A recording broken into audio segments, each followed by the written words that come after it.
So welcome back, Okay. guys, and this time gonna be a round 2 match between L versus our previous winner, Shenanigans. It's gonna be Protoss versus Terran and Mr. XtinC. This is looking to be a pretty even match coming our way. Both sides in the diamond rank. What do you think? What's gonna be happening into this one? Um, well, if you're gonna base on the rank, Shenanigans is currently on Diamond 1 and Alice on Diamond 3. But as I've been in Diamond for like 2 years, Oh, hard and stuff. one thing I can say about being on Diamond League, anything can happen. Anything can happen indeed. It's a cheese fiesta and a half in that spot.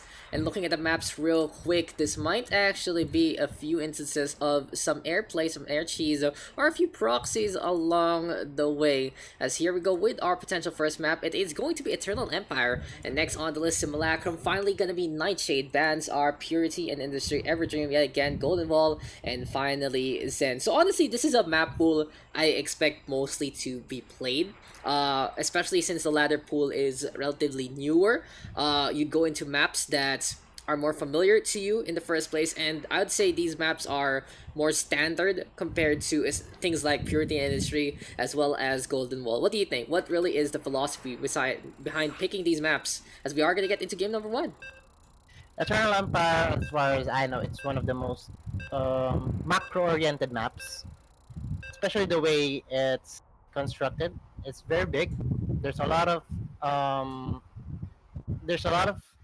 holes, tight corners you can go to, and especially with that fort base that rich Vespine gas Yeah, very that can aggressive expansion as you go in the low ground. open to many tech options. Yeah, but it's time to get into Eternal Empire as we were talking about it. Game number one coming our way. And let's get into this matchup. Introducing our players here on the bottom left of Eternal Empire. It's going to be the red Protoss that is Elvin B, or as we said, L. And his opponent, Mr. XtinC. Who is it? Top right corner we have the blue Terran Shenanigans. Shenanigans gonna be featured yet again after taking that round 1 victory earlier on. This time though against a Protoss player, and we are not gonna have any ladder advantages whatsoever. It's gonna be diamond versus diamond into this one.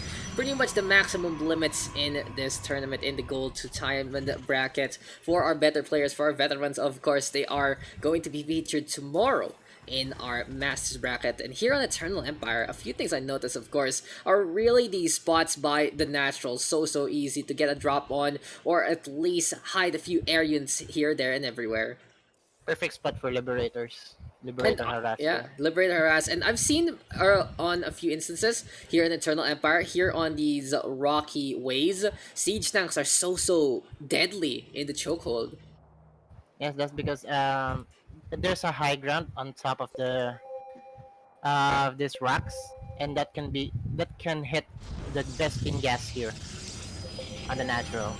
It's Yeah, very it's a very deadly. range. Just the range on those siege tanks perfectly allotted them. And people say, yeah, Eternal Empire really is a map that the Terran can abuse in terms of its geometry. But right here, right now, you know what else is being used? It's Shenanigans abusing his opponents. Will be You're putting getting up good that, that. Yeah, yes. he's like, I'm gonna take your refinery, man. This is now mine. This is for me to take. And Shenanigans is very happy to put something in the way. We'll be blocking that assimilator, but he doesn't finish it, so he can go for the cancel at some point in time. Very smart, actually, making sure that we here for L, he will lag behind in terms of those gas-intensive units from the Immortals to even the lowly Stalker or even those Sentries. Good way to really hassle your Protoss opponents as second bases are being built. I think we're gonna have a long game here. They're both going for a fast expand here, just to show you that they have experience in playing this game. Yeah, exactly. As the reactor gonna be here and now factory in the meantime, and really are gonna get the standard here from Shenanigans.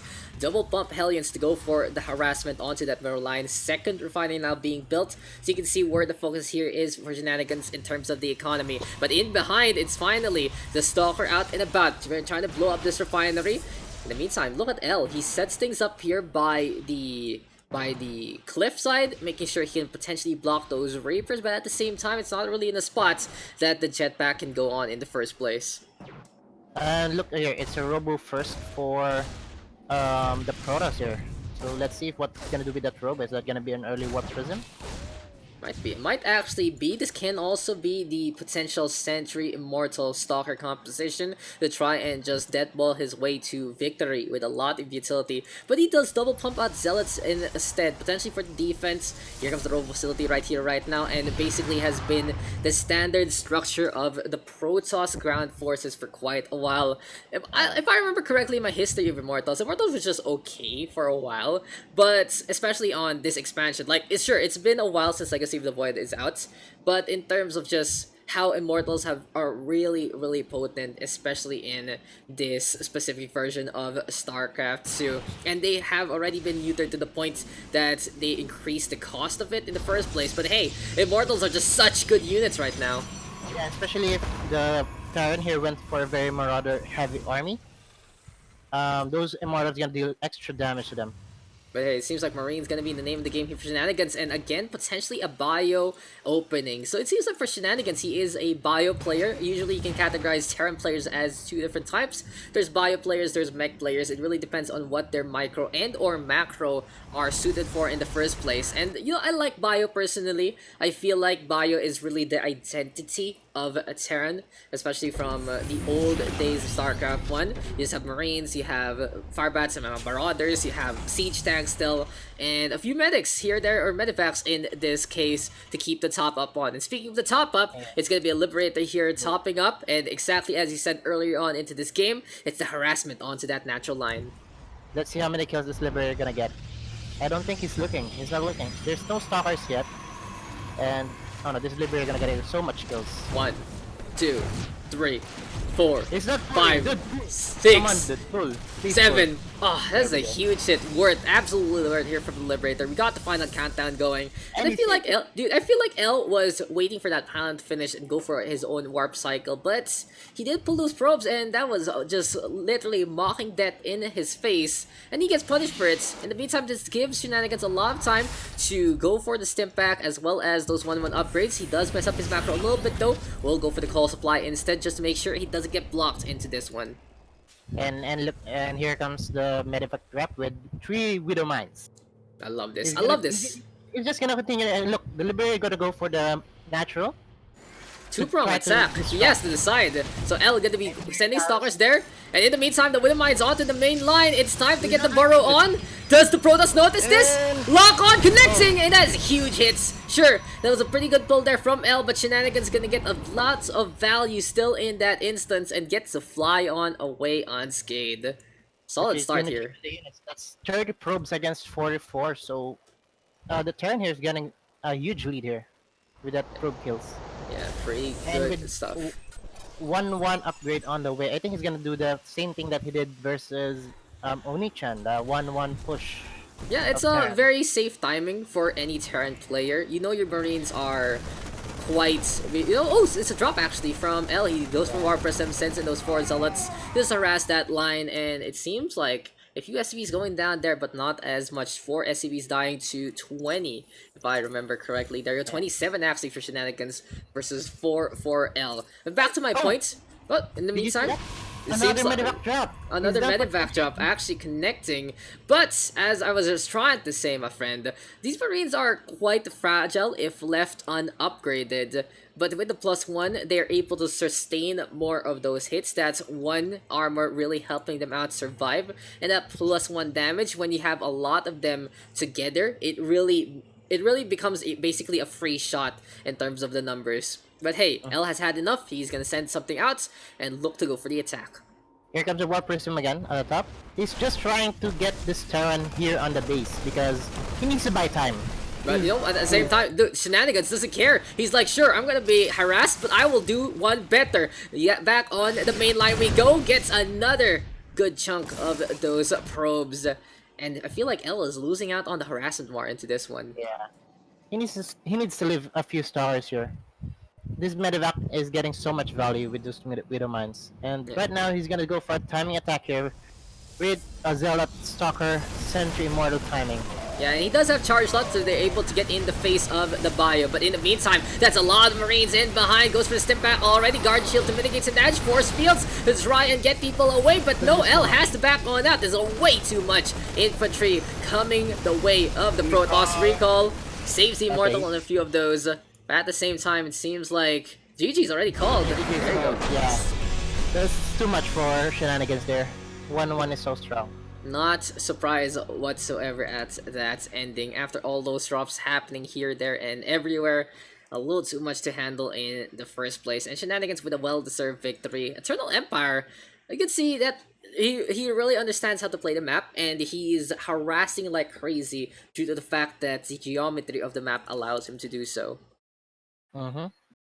Yeah. And with that 1-1 upgrade versus that lot of probe kills, it just snowballed pretty quick.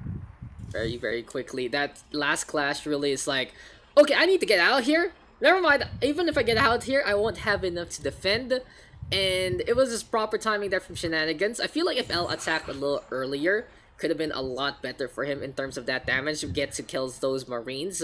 But with the +1 already set on up, and basically all those probes dying back at base, it just mounted up. It just mounted up to a solid degree, and L knowledgeable enough about the game to realize that the game is lost, especially with the upgrade in place, and he will call it there. But here you go, guys. We are moving over to Simulacrum next into our map number 2. Shenanigans taking that first victory yet again on Eternal Empire this time.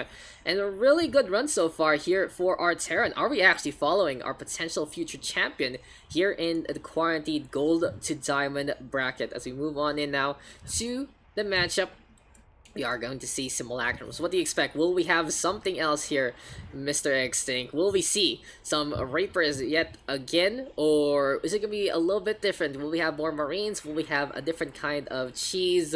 And hopefully these guys don't forget to change their races to the ones they actually picked. I think we're gonna expect a little more defense here for L. Like, he knows that Shenanigans makes some harassment units early on, so let's see if he's gonna be able to adjust to the playstyle of Shenanigans to get back to into the series.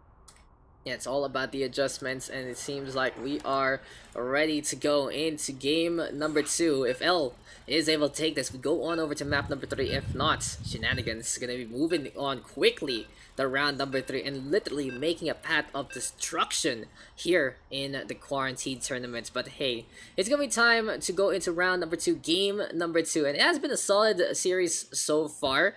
It was really fun to see them go back and forth in the harassments, but Eternal Empire, you can really say that the Terran having a lot more favor in a harassment war compared to the Protoss in that instance. But hey, enough of that. Let's get into game number 2, Simulacrum coming our way.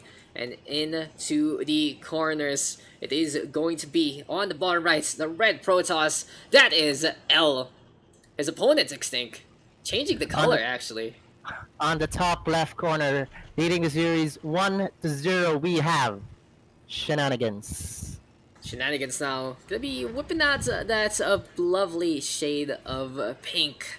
And it's time to go into round number 2, ladies and gentlemen.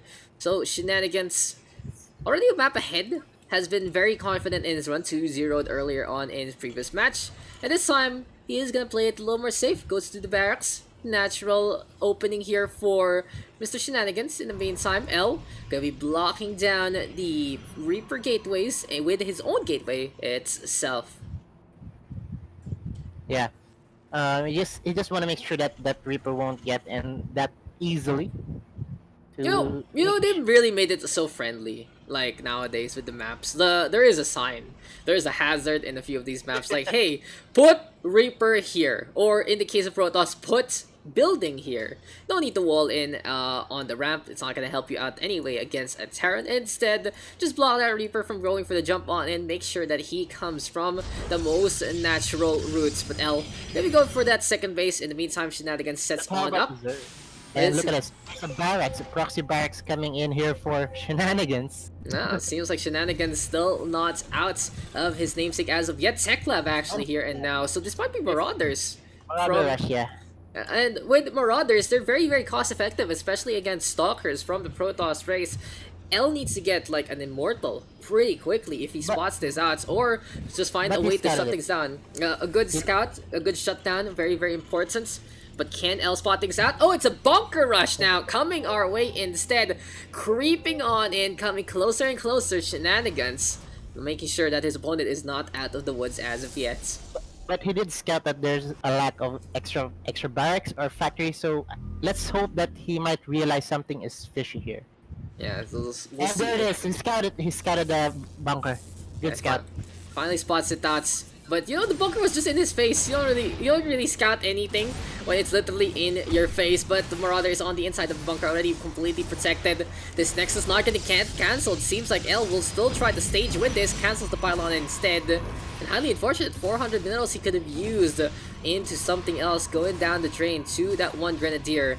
And the Stalker looking powerless to stop this onslaught. He needs to make free gateways here. Try to chrono boost as much as units as possible. Use that chrono boost energy for that Nexus. Don't waste any single of it. Yeah, Gateway still coming on. There you go with the rope facility, as we were trying to say.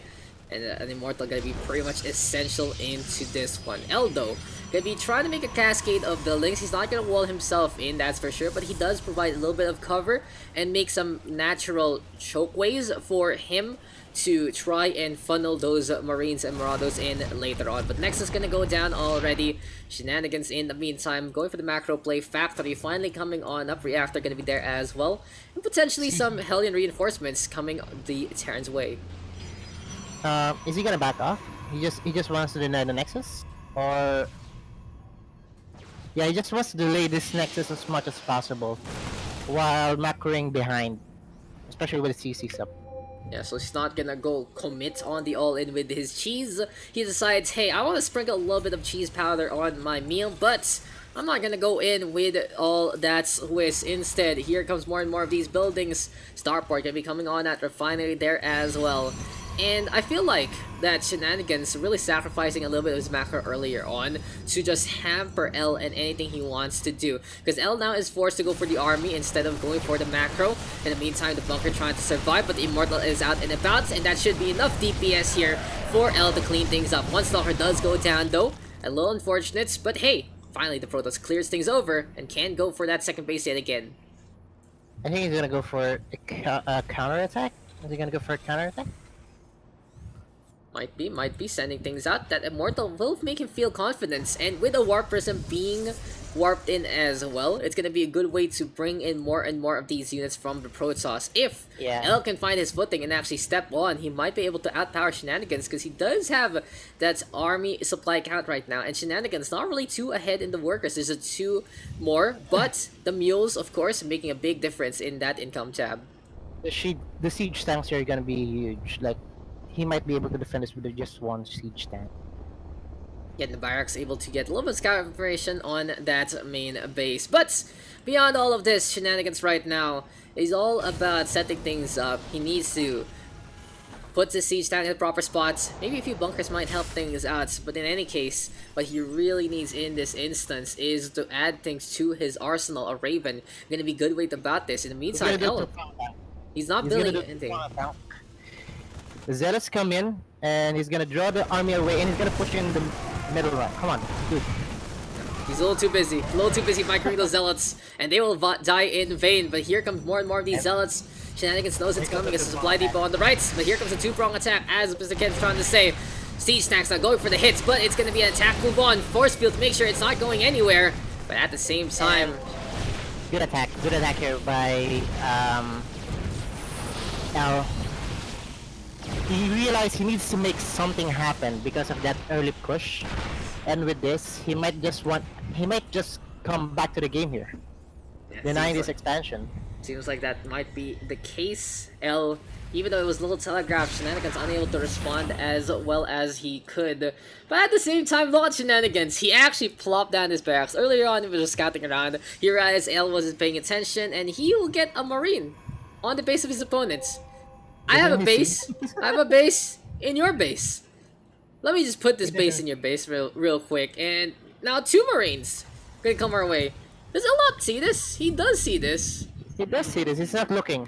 He's just not paying attention. He's a little too busy with these Zelts running around. And speaking of the run on in, it's finally gonna be basic training here and now. The Brains don't get on away. They don't have Step Back nor Combat Shield as of yet, but can go for the Star Step to back on out. And here comes Shenanigans right now. Here comes the two Marines. Dude, he's gonna go for it, and he forces the Warp Cycle. He forces the Warp Cycle. That is worth. That's absolutely worth. 2 Marines to force 400 minerals as well as a cooldown cycle on the Protoss, preventing L from really continuing his attack. Now the retreat comes, and there you go, Shenanigans. Again, just being such a prankster here. Priority is to mess with his opponents. Result, apparently, is a victory more often than not. Now, the big question here is, Stim and Combat Shield is on its way. So if Shenanigans here is gonna make another counter, L here needs to have more units here, because that Stim is gonna be very, very powerful, especially with three siege tanks backing them up. We've seen Shenanigans recipe for success before. It's been the Combat Shield, the Stim Pack, as well as the +1/+1 upgrades on those infantry. It seems like when he has the sum of all those parts, he understands how to win StarCraft 2. Raven gonna be very, very helpful as well, has been pretty effective at shutting people down, but at the same time, the barracks that was so witty finally gonna go down, and here comes some tech options here for L, Twilight Council, as well as the Forge. He needs to get legs upgrade fast, or legs or blink for the stalkers. This push is very, very strong. A lot of Marines and 3 siege tanks. Interesting enough, also, we haven't seen L actually go into any kind of adept harassment. It seems like he's been on the back foot at the very start, and he hasn't been able to really play a similar game earlier on, like Eternal Empire, where he was really putting things against Shenanigans in the first place. But hey, we are gonna go for a brawl, and L gonna be bringing his things down, looking to go for the approach earlier on. Step back on in already. Siege tanks in behind, getting their mode on. That's huge hits. That's huge hits. Yeah, but I think he can defend with force fields here. Very, very effective. And I like how Shenanigans played that out. He did move a few of those siege tanks back behind the fog, and L unable to see when exactly they're going for artillery mode, and he loses a little more than he can really chew on. Scan on in already, looking to make those zones of destruction. In the meantime, Warp Prism floating onwards. It's a very fragile unit if those Marines go for the focus fire. And shield batteries right now, pretty desperate here from L to try and defend. One thing that you need to point out here is there's no never mind. There's 2 medevacs here. Yeah, Medivacs have come on back. They've been in production for quite a while already. And speaking of production, Charge can be coming the way of the Protoss. +1 can be pretty key as well. But right here, right now, Shenanigans gonna get the anti-armor missile on, and the siege tank can pack a big punch onto the Stalker. Look at that one get pretty much evaporated on. That's a GG. Congratulations! And again, the Raven allowing Shenanigans to take a victory that Terran able to harass to such a good degree. Terran is so strong right now. Damn. Terran is so strong right now, but Shenanigans is not playing the build that is the strongest. He's playing his own style. He's playing this bio, and he's been doing good with it. Yep. Well So played. Shenanigans, another 2-0. Another 2-0 victory there for our boy in the Terran race. And well played indeed. So it seems like our maps are gonna be done and dusted yet again on the second coming. And here we go with our final result. Shenanigans taking both Eternal Empire as well as Simulacrum. Nightshade not even played. No map 3 yet again in this round 2 brawl. And Shenanigans really finding the sum of the parts for his success. Pretty solid. And that bunker. That bunker, onto that natural. Feel like L making a mistake, not really canceling that Nexus. A little too confident he can defend that, but the Marauder gets on the inside, looking unstoppable till the Robo Facility was ready to go with the Immortal. At the same time, my favorite moment had to be that barracks. The barracks getting 2 Marines, forcing the warp cycle. And because of such a small shenanigan from Shenanigans, he actually forced L to back on that because he was not going to get reinforcements at all for quite a while. As Shenanigans really pushed onto the Protoss, that would have been a pretty strong punish. I think if he could have tech up a little earlier and gotten charge a little earlier, I think he might be able to defend that. Yeah, because one of the main problems doesn't have tech options. His units,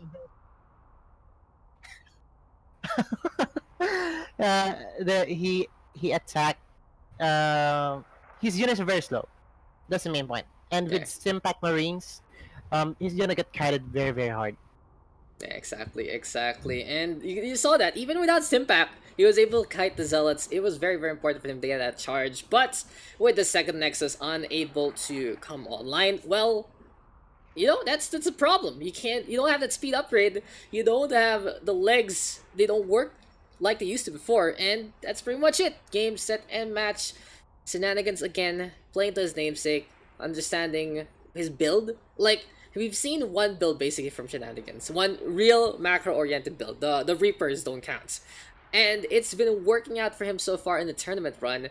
But with him being featured, will a player be able to scout things out, and will he find a way to counter things in the first place? Only time will tell, as we will be getting into round number 3. Ladies and gentlemen, we'll be taking a quick little break to figure out how the other matches are going, and we'll be casting again another round of action for you very, very soon. This is the SCPH Quarantine Tournament Gold to Diamond bracket, and we'll be back in just a bit.